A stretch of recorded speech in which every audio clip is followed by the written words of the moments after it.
Hi, let us discuss SWOT.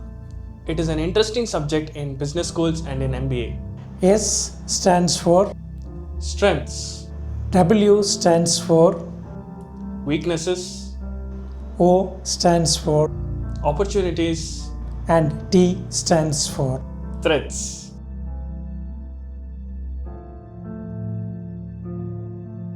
Yeah, that's an interesting beginning.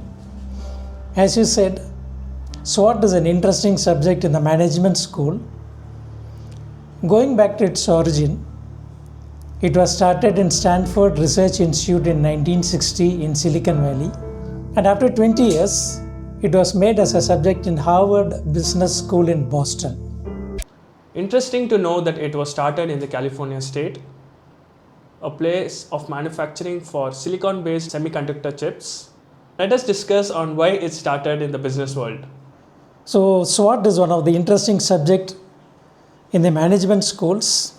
It can be used both for the professional as well as the personal front. Necessity is the mother of invention. You know about Nokia, the Finland company, which was the first mobile manufacturers in the world. They were ruling the world in mobile.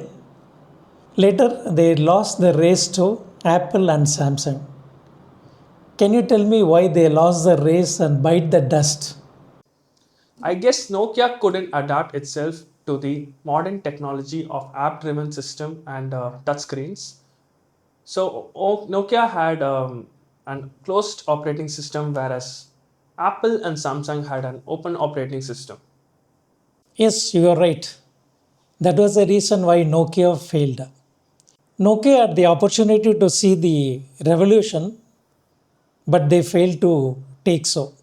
The top management of Nokia was highly temperamental, so the managers were afraid to tell the truth.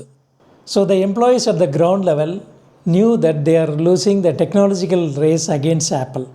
So the leaders were not able to listen the employees' feedback. They called it as a bad news. So they failed to recognize and they could not even listen to the employees' feedback. So this is a case which happens in most of the organizations. The CEOs, they sit in the AC rooms, but they don't know what is happening in the ground. So in a scale, 3 out of 4 business fail because the top CEO, the top management, they don't know what is happening in the ground or the field. So here comes the tool SWOT. So which is used in any business.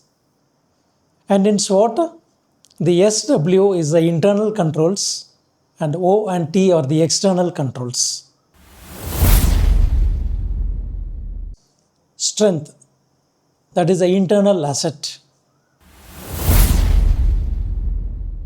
Coming to the weaknesses, that is the internal challenges. Opportunities are the external growth. Threats are the external risk. Now, let us deep dive into SWOT.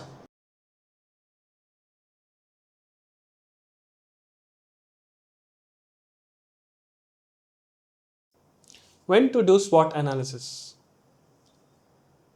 For every startup and every 3 months on a running business. Could you give me a few examples of companies that are doing SWOT analysis? Yeah, companies like Netflix and Starbucks, they used SWOT analysis for their business success. What are the applications of SWOT? SWOT can be used for all business startups, for professional course decisions, and for career change. So, what are the advantages of SWOT? Okay, coming to the advantages of SWOT, you don't need a consultant to do a SWOT. You just need a paper and pen to note the points. And the next one is it is it is an inclusive of all stakeholders. Everyone can participate in this in SWOT. The next one is it's a reality check. And the fourth one is it can identify the weaknesses. So, what are the disadvantages of SWOT?